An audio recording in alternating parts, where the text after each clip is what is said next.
Hi, my name is Shahid Rambali, and welcome to Season 2 of Stir It Up. Today we're on location in beautiful Marigot Bay, located on the western coast of St. Lucia.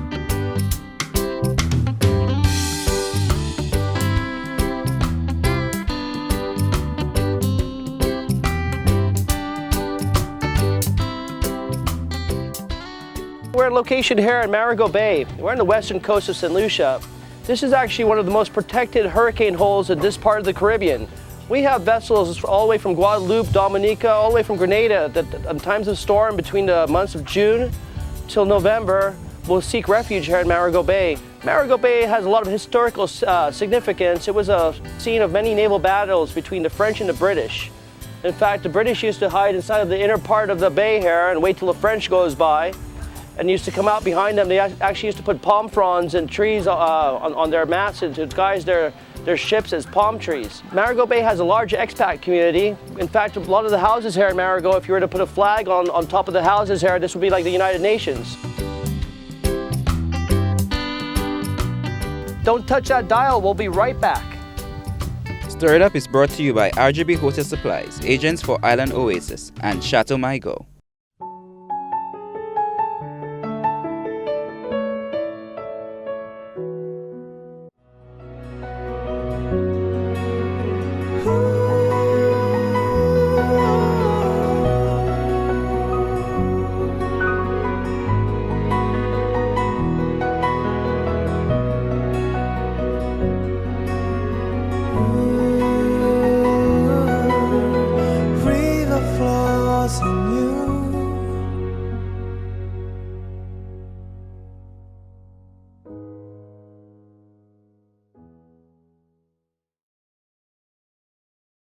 Hi, I'm Shahid Rambali and I want to welcome you to Marigot Bay, my special corner of St. Lucia, and I'm going to show you all the best features this island has to offer.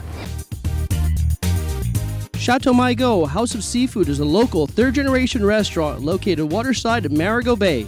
We're open for breakfast, lunch, and dinner 7 days a week, offering fresh seafood, steaks, thin crust pizzas, and our own famous fish tacos. Come check out the Hurricane Hole Bar, serving up the best Caribbean cocktails with an amazing sunset view. Chateau Margaux offers live music weekly featuring some of St. Lucia's best local musicians. Come dance in the bay under the stars. Chateau Margaux House of Seafood, located at Marigot Bay. Hi, you're watching Stir It Up. Let's learn a little bit more about cooking.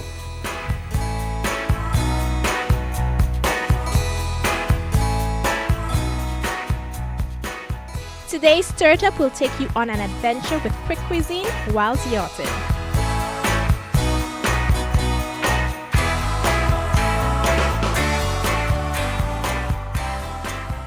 Hi, we're going to get started.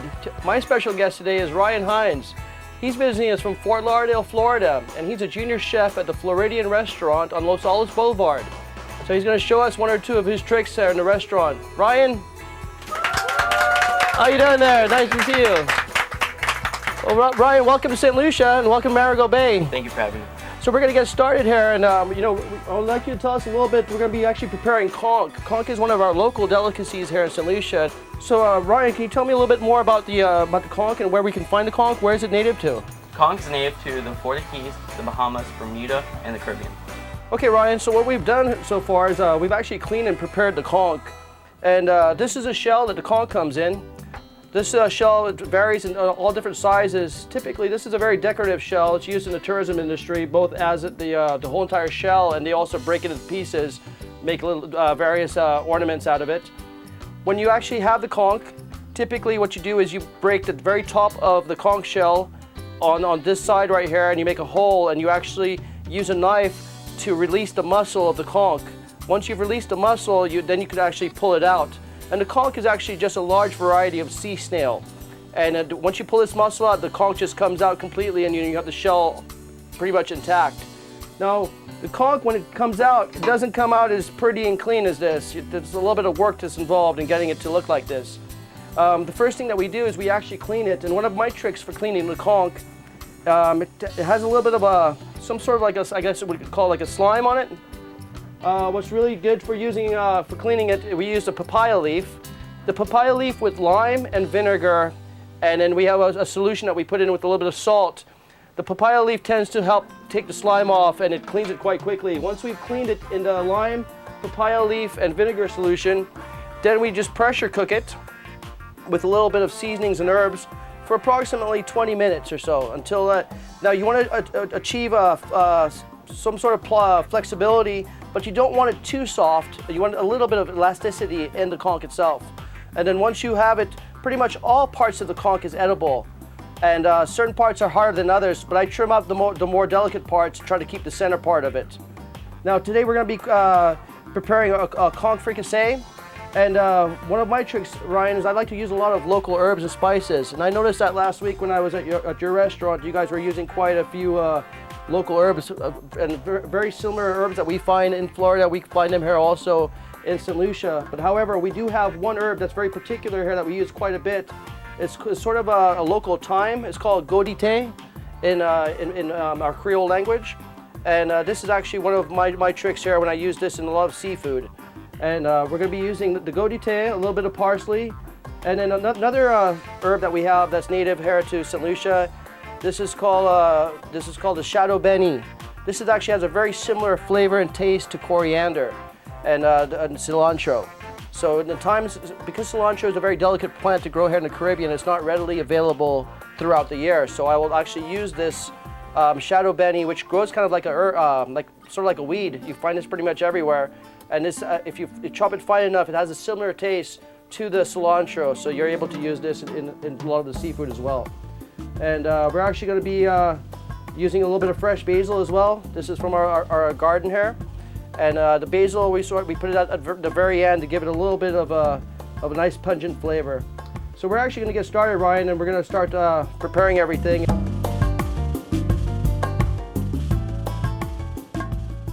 I like to chop the base off first. Once we chop the base off, and this is sort of like the actual body, but this is sort of where the foot goes, where it holds onto the shell. I like to get this in nice little delicate pieces, just about this size right here. And then when I'm done, this is my favorite part. These are the more longer slices. I'll slice this a little bit longer. So I have actually two different shapes that I'm trying to achieve when I mix the conch together. So I'm going to let you go and take over for me.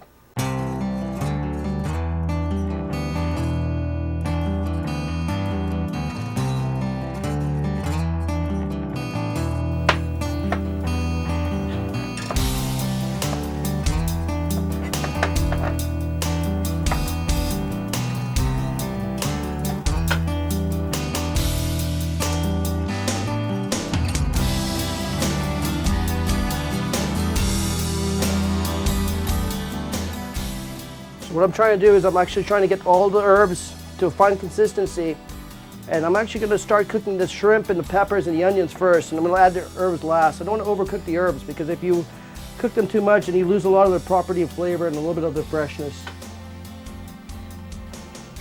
Now the godite, the way I like to cut it and prepare it, I cut out the center stem, which tends to be a little bit bitter.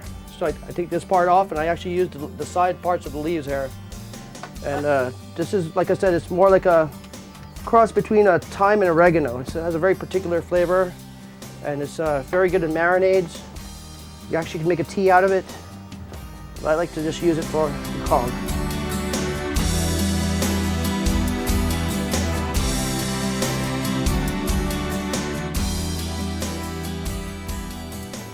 What we have here, we bring our pan up to heat, and we're gonna actually start off with a little bit of oil. And what I like to do is start off with a little bit of the onion and the garlic first. And let that sizzle. Then I like to get the conch started. I'll throw the conch in. Now remember, the conch's already pre-cooked. It's already been pressure cooked, so you don't really need to overcook it too much, because then it'll get really elastic.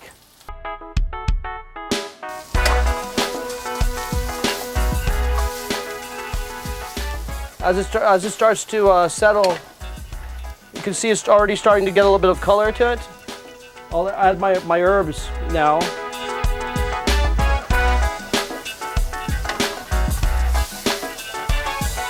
I always like to use one of our local fruits. The star fruit, I'm actually gonna put a couple pieces in there to actually cook with the conch, and it'll give it a nice little flavor. Then I'll use a few for decoration as well.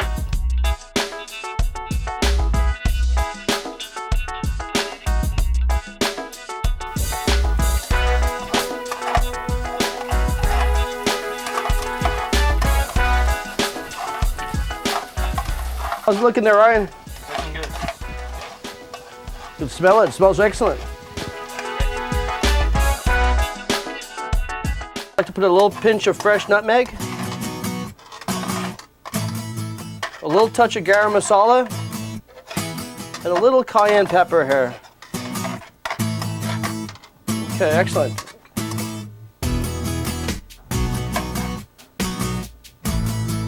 Very nice, very nice. Excellent. I think we're gonna put just a little bit more of a little bit of fresh nutmeg on top there. Excellent, excellent. Like they say in St. Lucia, c'est ça qui bon. From my kitchen to yours, this is our special conch fricassee.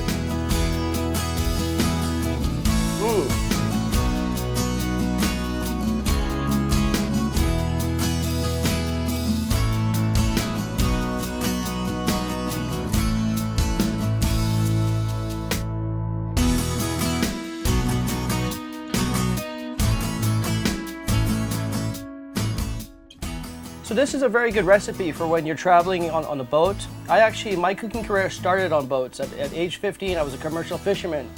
And we used to do long lining and usually go out for 30 to 35 days at a time.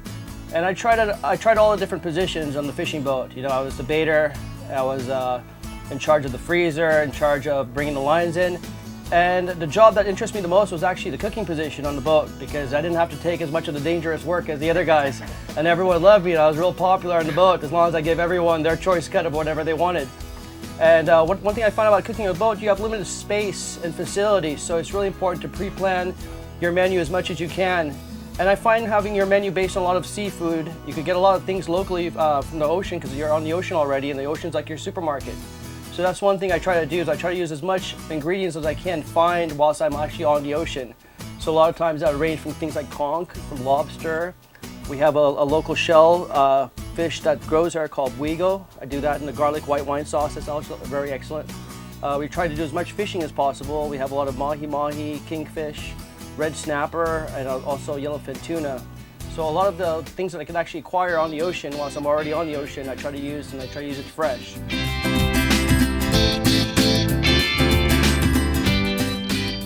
Stay tuned for an insight to our local chefs.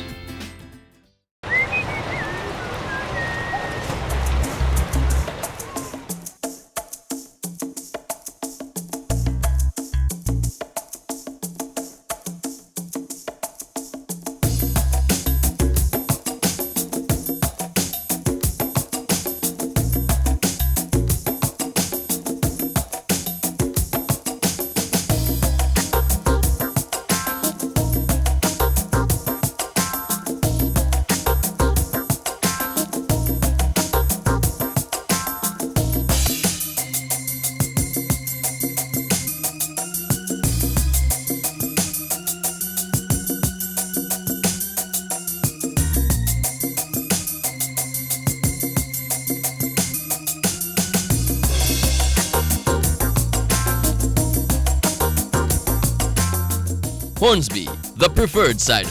Now at a reduced price.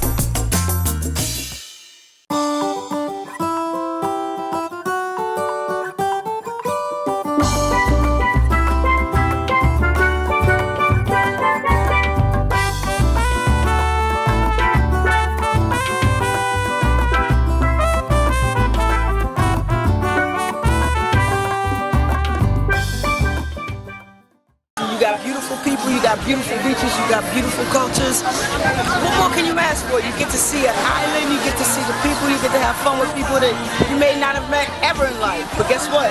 It can be lifetime friends, so it is what it is.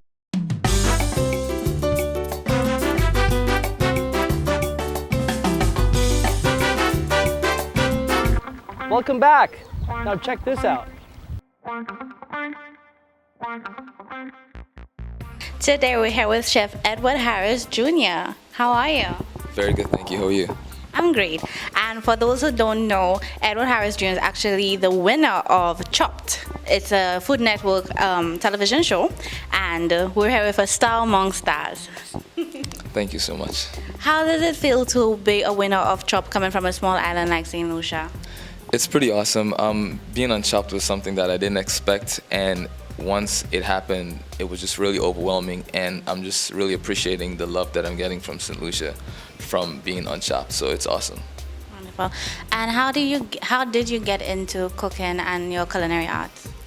I got into cooking from a really early age. I started helping my mom in the kitchen when I was around 5-6 years old, and I just stuck with it and kept cooking, kept getting better, and one thing led to the other. Moved to New York and started working in some really awesome restaurants, and it's paid off so far.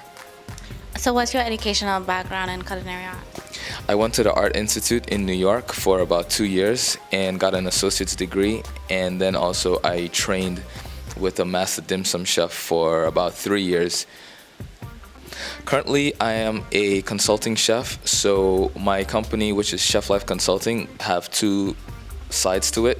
The first side is where if a client, say a restaurateur or anyone needs help with their restaurant, redoing the menu, retraining staff, we can come in and take care of that. Also, the other part to that is that we do a lot of private events and classes where, we have clients come in and they just want to throw a party at their homes. We'll come in and do all the food, serve the food, and then clean up and leave. And what other future endeavors do you have? Future endeavors. We have a few restaurant concepts that we're working on, so it's just timing before we start launching them. Wonderful. So when you're not in the kitchen and you're not consulting, what do you do? Photography. I love photography. I have a second company that I created called The Virgin Hair Fantasy, and I take most of the pictures for it. I edit all the videos. So I'm always behind the camera or behind the computer. So when I lived in St. Lucia, I went to Micoud. That's how you said, right? Yes. I went there, and from there, we traveled all throughout the Caribbean. So we lived in Grenada, we lived in Barbados, Guyana for a while. So after leaving the Caribbean and leaving Jamaica, I moved to New York about 16 years old, and I went to high school there, finished high school, stayed cooking in home ec classes in high school, graduated high school, got my diploma, and then I went to the Art Institute in New York.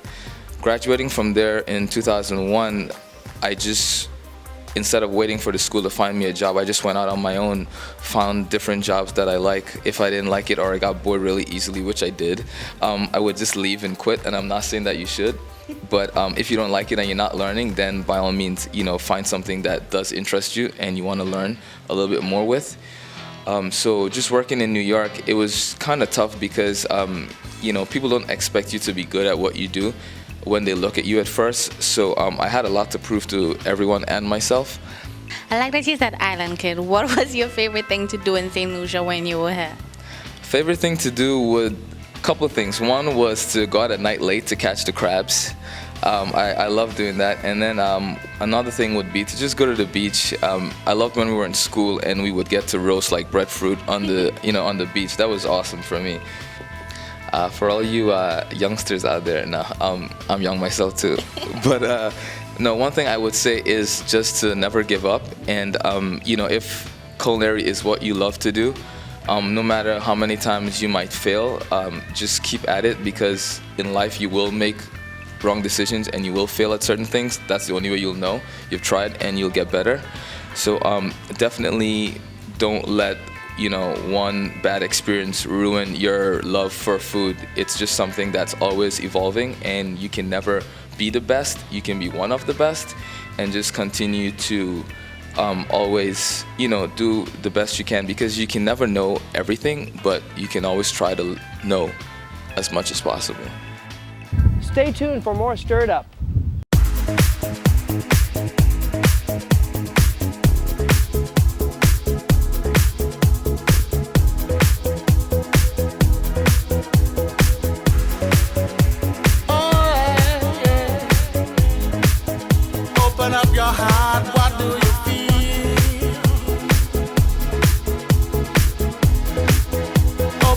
your heart, what do you feel?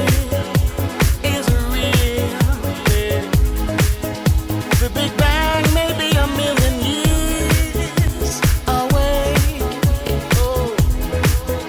But I can't think of a better time to say. Hi, I'm Shahid Rambali and I want to welcome you to Marigot Bay, my special corner of St. Lucia, and I'm going to show you all the best features this island has to offer. Chateau Marigot House of Seafood is a local third-generation restaurant located waterside of Marigot Bay. We're open for breakfast, lunch, and dinner 7 days a week, offering fresh seafood, steaks, thin crust pizzas, and our own famous fish tacos.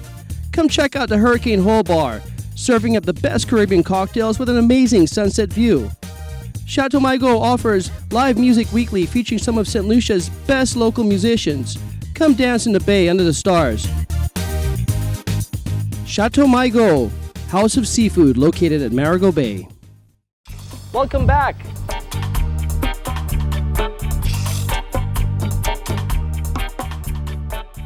I'd say the most important aspect of my life is probably the sailing aspect. I come from a nautical family. Both my mother and father are sailors. In fact, my mother just a few months ago just crossed the Atlantic. That's her 6th time doing it. And it's really funny because out of my family, I was the only one who didn't like the boats as much. All my sister, my mother, my father, they're all big sailors. I just used it as a tool to get me to do my other activities that I like to do and go different places. And I'm more into the eating, drinking, and hanging out part. And it's ironic because I'm the one who ended up with the business. And I actually, when I first came here to St. Lucia, I realized I had potential to explore different islands. And I started doing a lot of different sports, started evolving, like from windsurfing to kite surfing.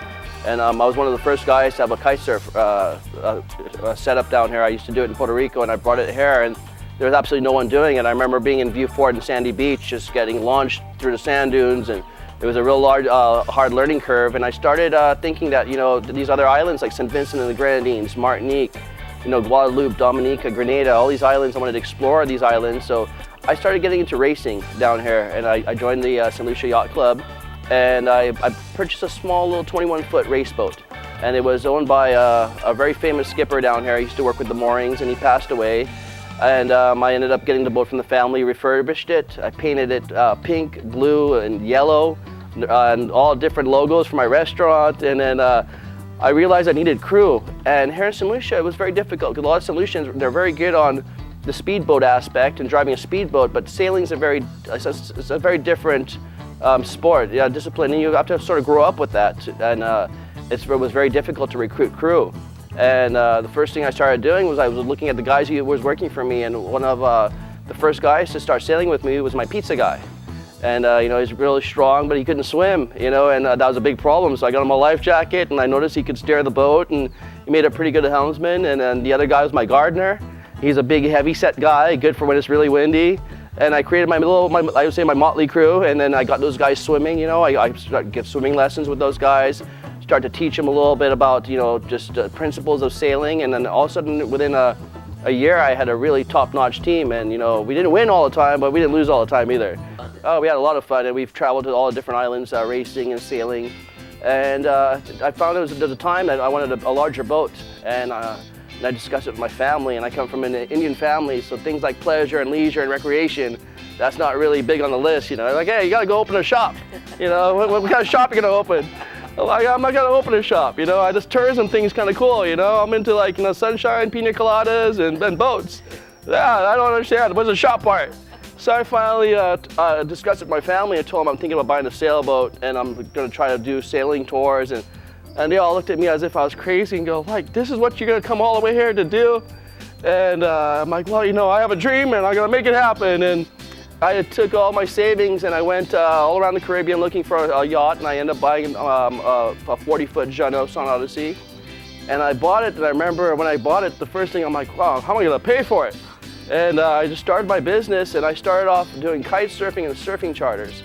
And I did quite a bit in the Grenadines and Grenada, even up in Martinique. And I did that for about 6 months, and then I realized, you know, those kite surfing guys and surfer guys, everyone's on a budget.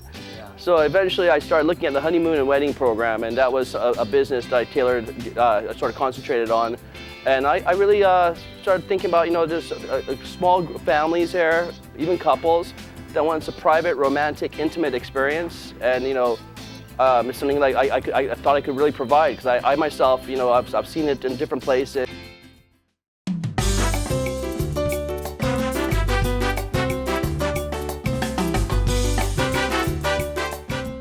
Stir it up, mix it up, brought to you by Winneker's Liquors.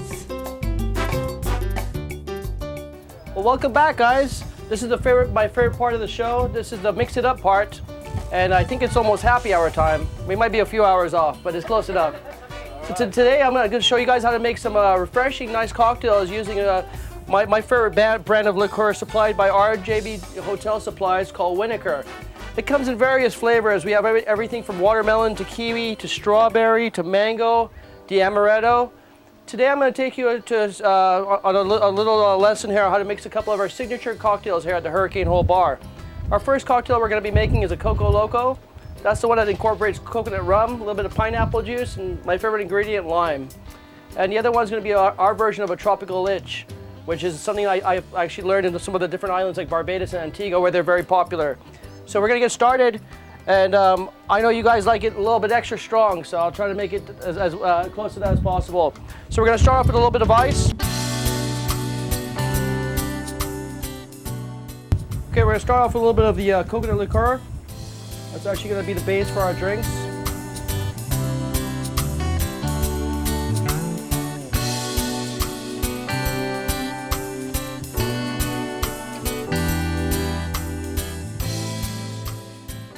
I like to use a little bit of the orange juice.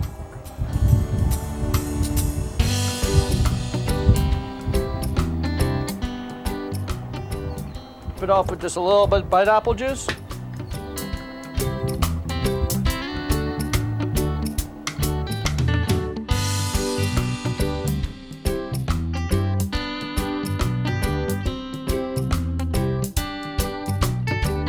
So this drink is both refreshing and really easy to make. We're using the banana liqueur.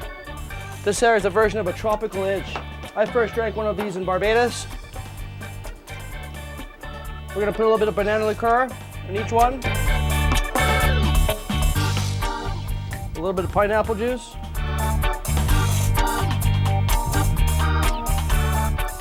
A bit of lime juice to finish it off.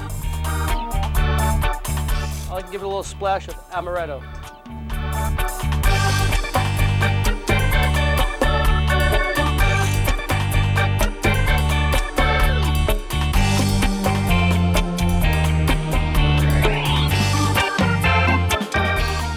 All good things come to an end. Thank you for tuning in to this episode of Stir It Up.